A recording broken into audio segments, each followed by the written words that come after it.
Hi, and welcome back to SoFloDining, South Florida's premier dining blog.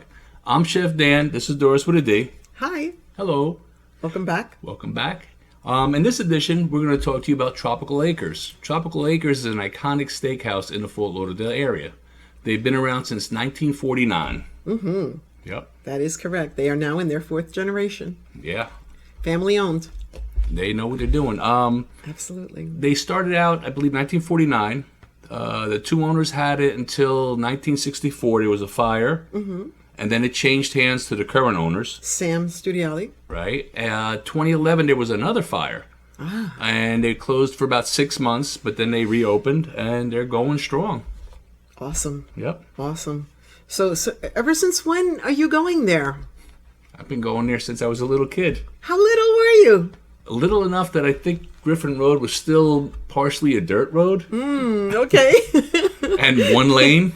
Yes. And very dark. Yes. Ooh. Yeah, yep. That's right. There was no lights on that road. Yeah. So what about the parking? The parking is ample. They have a lot of parking. Mm-hmm. I'm not sure if they do valet parking. I think at one time I remember they did, but I don't know if they do it now. But they have plenty of parking. Mm-hmm. And we already talked about what area they were located in. Right. They're Griffin Road, 2500 Griffin Road. Right.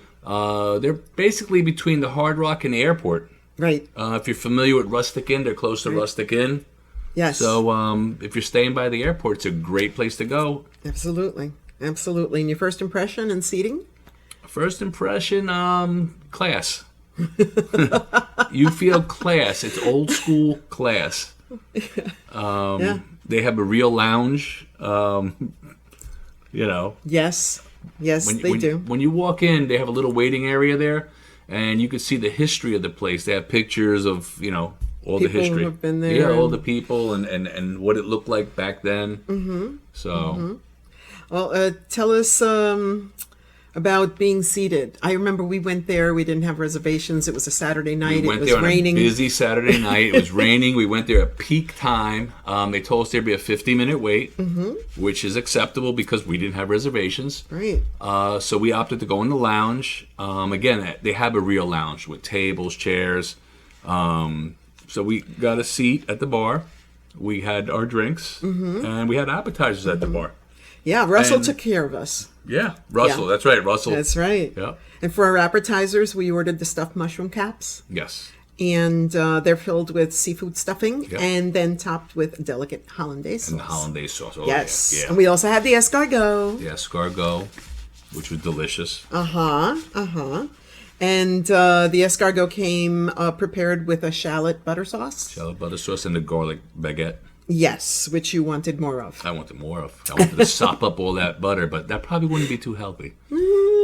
And no sooner we were done with those appetizers and our drinks, we were whisked away to our table. Yeah, perfect timing. We were done. I think we paid for our drinks, and Kate came over and got us. And they got us, and we were ready to go. And one thing I noticed when we were entering the main dining room is that they have a live piano player. Yes, they have a live piano player. Remember when I was a child, they had a live piano player. Yeah. In my opinion, that is the epitome of class. That is class. Yeah. I mean, it's if you read our blog, I describe them as Florida style, old world Florida steakhouse. Right. And they are South Florida's oldest and finest steakhouse. Yeah. And that is what they say on their That's what I'm going to say. When I say, it's an old school steakhouse, I said it's old school Florida steakhouse. Right. They are. Right. They wrote the book. Mm-hmm. So, yeah. Absolutely. So we want to talk about menu options? Menu options, okay. There's a lot of good menu options, but everything on the menu is classical. Mm-hmm. You got your steak au poivre, you got your steaks, your chops, all your sauces. You have your hollandaise, your béarnaise, your mornay. You're not getting foof here. No. You're not going to get a cocoa encrusted chimichurri, whatever. You're not getting that. If you want that, go somewhere else. Here, you're getting class with classical. Mm-hmm. And for our entree, we ordered the New York strip for two. New York strip for two. Which comes butterflied. 24 to 26 ounces, I That believe. is correct, sir. That is correct. And what did you add?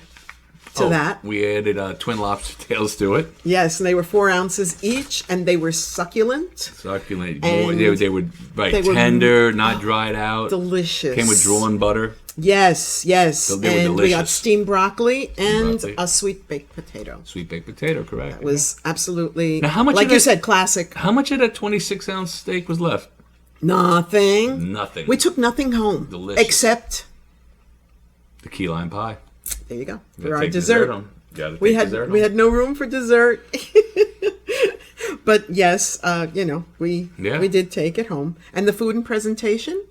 Food and presentation, again, classic. You're getting most of the steaks come on a sizzle platter. There's my goodness. There's no curveballs here. You're going to get what you read on the menu. Another one of the favorites, which we didn't have this time, but I've had in the past, is the shrimp marsala. That's I think it's in linguine or something, but that's another one that's delicious. It's something you don't expect, but yeah. Yeah, I usually get my twin lobster tails with filet mignon. Okay. But I was so glad that we didn't get filet mignon this time.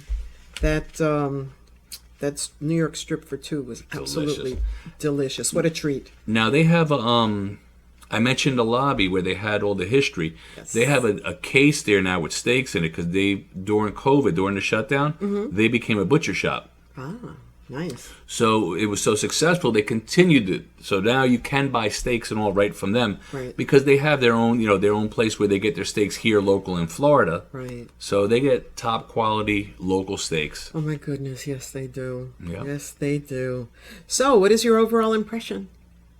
Overall impression for me was welcome back. I mean, I missed the place. I really did. I don't know what took me so long to do the review and the vlog. I mean, it's another one of those shame on me, but But we have to go back too. Yeah, we're going back. That's we have definite. to put that on our calendar. Yeah. We'll definitely go back. Recommendations. Have some appetizers at the lounge. Have some appetizers It's at a the lounge. very nice atmosphere in the lounge. Really nice atmosphere. Yeah, you could sit at the bar or you could sit at one of the tables. It's really nice. And rarely do I do this, but I'm going to say steaks. Order steaks. Order beef. Yes. They also, I want to backtrack. They also have, I don't know when it is, but they usually have a lobster special.